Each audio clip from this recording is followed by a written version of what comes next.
اپنے رب کی صفات تو بیان کیجیے. من ای جنس ہوا، ام ہوا من فضہ ام ہوا من ذہب، وہ سونے کا ہے، چاندی کا ہے، کس جنس کا ہے؟ قرآن حکیم میرے رب کا تعارف کرواتا ہے. قل هو اللہ احد، اللہ ایک ہے، اللہ الصمد، بے نیاز ہے، لم یلد ولم یولد، نہ اس کی اولاد ہے نہ اس کے ماں باپ ہے، وہ تنہا ہے، اکیلا ہے، یکتا ہے، وحدہ لا شریک ہے، نہ کوئی اس میں سے نکلا ہے اور نہ کسی نے اس کی طرف وصال کیا ہے، نہ کوئی واصل باللہ ہے، نہ کوئی اللہ سے نکلا ہے، نہ اللہ میں داخل ہوا ہے، نہ اللہ کسی میں فنا ہوا ہے، نہ کوئی اللہ میں فنا ہوا ہے. یہی تو وہ کفر کا عقیدہ تھا جو عیسائیوں نے کہا تھا کہ تین مل کے اللہ بنتے ہیں، عیسیٰ، مریم، اللہ، یہ تین 1=3. یہی تو کفر تھا. اور یہی یہ حضرت فرما رہے ہیں کہ ہمارے جو شیخ تھے وہ واصل باللہ تھے، ان کا اللہ کے ساتھ وصال ہو گیا، واپس اللہ میں فنا ہو گئے. اور ان کا مصلی کی شان کیا تھی؟ حضرت تو حضرت رہ گئے، حضرت کے مصلی کی شان یہ تھی کہ جو اس مصلی کو ایک مرتبہ ہاتھ لگا لیتا تو ان کے لیے وہ نجات کا سبب بن جاتا. اور محمد الرسول اللہ صلی اللہ علیہ وسلم رئیس المنافقین کے مرنے پر یاد کیجئے، حضرت کے مصلی کو چھونا نجات ہے. اور اللہ کے نبی کے بدن مبارک کو جو کرتا چھوتا رہا، جو آپ پہنتے رہے، وہ جا کے رئیس المنافق کو پہنایا، جنازہ پڑھا، اس کے منہ میں لعاب ڈالا، اس کے لیے دعائے مغفرت کی. مصلی کو چھونے سے اگر نجات ہوتی تو محمد تو اپنا کرتا پہنا رہے ہیں، اپنا لعاب دہن اس کے منہ میں ڈال رہے ہیں، اپنا اس کی قبر، اس کا جنازہ پڑھ رہے ہیں، اس کے لیے مغفرت کی دعا کر رہے ہیں. اور قرآن اعلان کر رہا ہے ایک مرتبہ مغفرت کی دعا کرنے والے 70 مرتبہ بھی دعا کرے گا تو رب پھر بھی نہیں بخشتا. کسی کے مصلوں کو ہاتھ لگا کر، کسی کے لوٹوں کو ہاتھ لگا کر، کسی کے بستروں کو ہاتھ لگا کر، کسی کی جوتیوں کو سیدھا کر کے، کسی کے کرتے پہن کر قیامت کے دن نجات. اسی لیے محمد الرسول اللہ صلی اللہ علیہ وسلم فرماتے ہیں اپنی بیٹی کو مخاطب کر کے، یا فاطمہ یا بنتی خذی من مالی ما شئتی، فاطمہ جو دل میں آتا ہے ہمارے مال میں سے اٹھا کر لے جاؤ، لیکن فاطمہ عمل کرنا، عمل کرنا، عمل کرنا. اگر قیامت کے دن تم پکڑی گئی تو محمد رسول اللہ تمہیں نہیں چھڑا سکیں گے.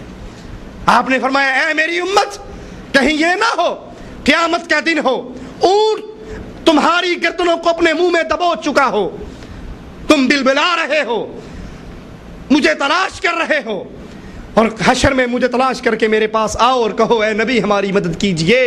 وہاں پر میرا ایک ہی جواب ہوگا قد بلغت، میں دنیا میں پورا دین بیان کر چکا تھا. نہ کسی کے کرتوں پہننے سے نجات ہے، نہ کسی کا مصلی تھامنے سے نجات ہے، نہ کسی کی جوتیاں چھونے سے نجات ہے. نجات اس اسلام کے اوپر، اس دین کے اوپر عمل کرنے میں.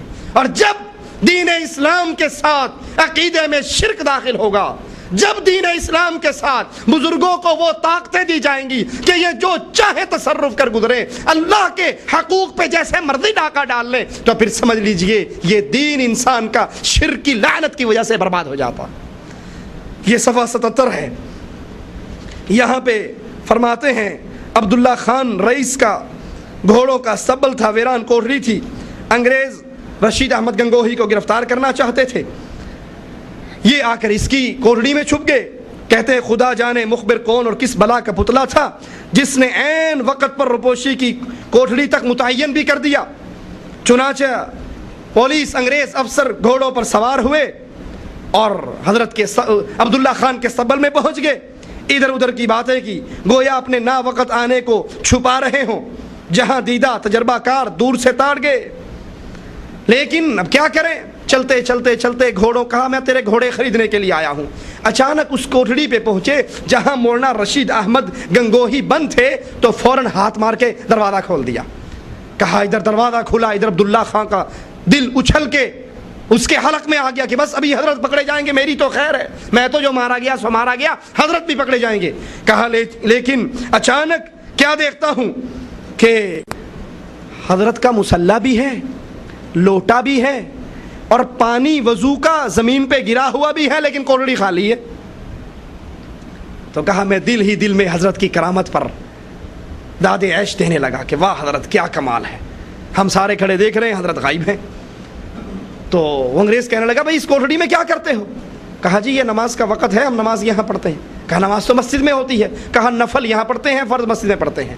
یہ کہہ کر وہ معافی مانگ کر کہ میں نے بغیر وقت کے آپ کو تنگ کیا، چلا گیا۔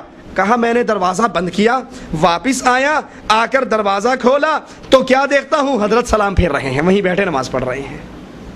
اب آئیے ذرا حضرت کی اس شان میں جو یہ جھوٹ بولا گیا ہے، اس کو رسول اللہ صلی اللہ علیہ وسلم کے سفر معراج پر پیش کرتے ہیں۔ اللہ کے نبی صلی اللہ علیہ وسلم کے گھر کا احاطہ کر لیا گیا، کفار قتل کرنے کے لیے تیار ہیں، ہر قبیلے کا آدمی ہے۔ تو کیا خیال ہے اللہ کے نبی صلی اللہ علیہ وسلم نظروں سے غائب نہیں ہو سکتے تھے؟ عرش والے نے آسمان سے جبرائیل کو بھیجا، جبرائیل نے مٹی اللہ کے نبی کو دی، اللہ کے نبی نے وہ مٹی ان کفار کی طرف پھینکی اور وہاں سے نکال کر آپ کو جبرائیل علیہ السلام لے چلے۔ کفار اندر جا کر دیکھتے ہیں اللہ کے نبی موجود نہیں ہیں، وہ اپنے گھوڑ سواروں کو دوڑاتے ہیں، سراقہ تعاقب کرتے ہوئے رسول اللہ صلی اللہ علیہ وسلم کے پیچھے پہنچتا ہے۔ ابو بکر صدیق رونے لگ جاتے ہیں۔ آپ کہتے ہیں صدیق کیوں رو رہا ہے؟ کہا آقا اپنی جان پر نہیں رو رہا، آپ کی جان کو خطرے میں دیکھ کر رو رہا ہوں۔ یہ 2 نیزے کے فاصلے پر سراقہ رہ گیا ہے، یہ پہنچ گیا ہے۔ اللہ کے نبی نے کہا صدیق فکر نہ کرو، یہ ہمارے قریب نہیں آ سکتا۔ اپنے ہاتھوں کو اٹھاتے ہیں، کہتے ہیں اللہ تو جیسے چاہتا ہے سراقہ سے سلوک کر۔ اس کا جانور، اس کا گھوڑا اپنے قدموں سمیت زمین کے اندر غرق ہو جاتا ہے، دھس جاتا ہے، پھنس جاتا ہے۔ اللہ کے نبی صلی اللہ علیہ وسلم کو نکالنے کے لیے جبرائیل آتے ہیں، کفار پیچھے تعاقب کرتے ہیں، لیکن حضرت کو نبی سے بڑھ کر شان دی ہے کہ انگریز آ کر دروازہ کھولتا ہے تو مصلی خالی ہے، اور جب وہ چلا جاتا ہے اسی مصلی پہ کھڑے نماز پڑھ رہے ہیں۔ یہ شان رسول اللہ صلی اللہ علیہ وسلم کو کیوں نہ ملی؟ آگے بڑی پیاری بات کہتے ہیں، آپ نے اکثر سنا ہوگا نا کہ یہ جو وہابی ہیں یہ اصل میں ان کا وجود نہیں ہے، یہ انگریزوں کی پیداوار ہے۔ سنا یا نہیں سنا؟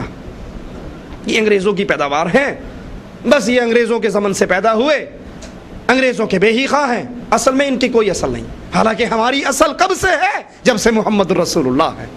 اللہ کے نبی نے فرمایا تھا ترکت فیکم امرین لن تضلوا ما تمسکتم بہما کتاب اللہ و سنتی۔ میں جا رہا ہوں تمہیں 2 چیزیں چھوڑ کر، ایک اللہ کا قرآن اور ایک رسول اللہ صلی اللہ علیہ وسلم کا فرمان۔ اللہ کے نبی نے کہا تھا عیسائیوں کے، یہودیوں کے 71 فرقے، عیسائیوں کے 72 فرقے، میری امت کے 73 بنیں گے، کلہم فی النار، سب جہنم میں جائیں گے سوائے ایک ملت کے۔ صحابی پوچھتے ہیں اللہ کے نبی وہ کون ہیں؟ فرمایا ما انا علیہ واصحابی، جس پر میں اور میرے صحابہ ہیں۔ صحابہ نے کس چیز کو تھاما؟ ایک اللہ کے قرآن کو تھاما اور ایک محمد جان رحمت کے فرمان کو تھاما۔ اور آج ان 2 چیزوں کو کسی نے تھاما ہے تو وہ صرف اہل حدیث نے تھاما ہے، وہ صرف اہل سنت والجماعت نے تھاما ہے۔ کسی نے قرآن و حدیث کے ساتھ اپنے حضرت کے ملفوظات، کسی نے 4 امام نتھی کیے، کسی نے 12 امام نتھی کیے، کسی نے اس شیخ کو پکڑا، کسی نے اس شیخ کو پکڑا، لیکن اہل سنت نے اللہ کے فرمان، محمد رسول اللہ کے فرمان کے بعد کسی اور کی حاجت محسوس نہیں کی۔ جب سے اللہ کے رسول ہیں، جب سے صحابہ ہیں، اسی وقت سے اہل سنت ہیں، اسی وقت سے اہل حدیث ہیں۔ آئیے ذرا یہ نقطہ بھی صاف ہو جائے کہ اہل حدیث انگریز کی پیداوار ہیں۔ اصل میں انگریز کے خیر خواہ کون ہیں؟ صفحہ 79 پر لکھتے ہیں کہ آپ حضرات اپنی، رشید احمد گنگوہی اور ان کے اساتذہ، آپ حضرات اپنی مہربان سرکار کے دلی خیر خواہ تھے۔ سرکار کون تھی؟ انگریز کی حکومت تھی نا۔ تو کہتے ہیں حضرت اپنی مہربان سرکار کے دلی خیر خواہ تھے۔ چند روز کے لیے لوگوں نے ان کے درمیان تفریق تو کروانا چاہی، لیکن وہ کامیاب نہ ہو سکے، اور یہ اپنی قوم کے سب سے زیادہ دلی بہی خیر خواہ تھے۔ یہ تو انگریزوں کے خیر خواہ تھے، اسی لیے جب دارالعلوم کی 100 سالہ جشن منایا تو اس کا صدر مہمان خصوصی کس کو بنایا؟ اندرا گاندھی کو، کیونکہ سرکار کے بہی خیر تھے، سرکار کی موافقت چاہیے تھی۔ آئیے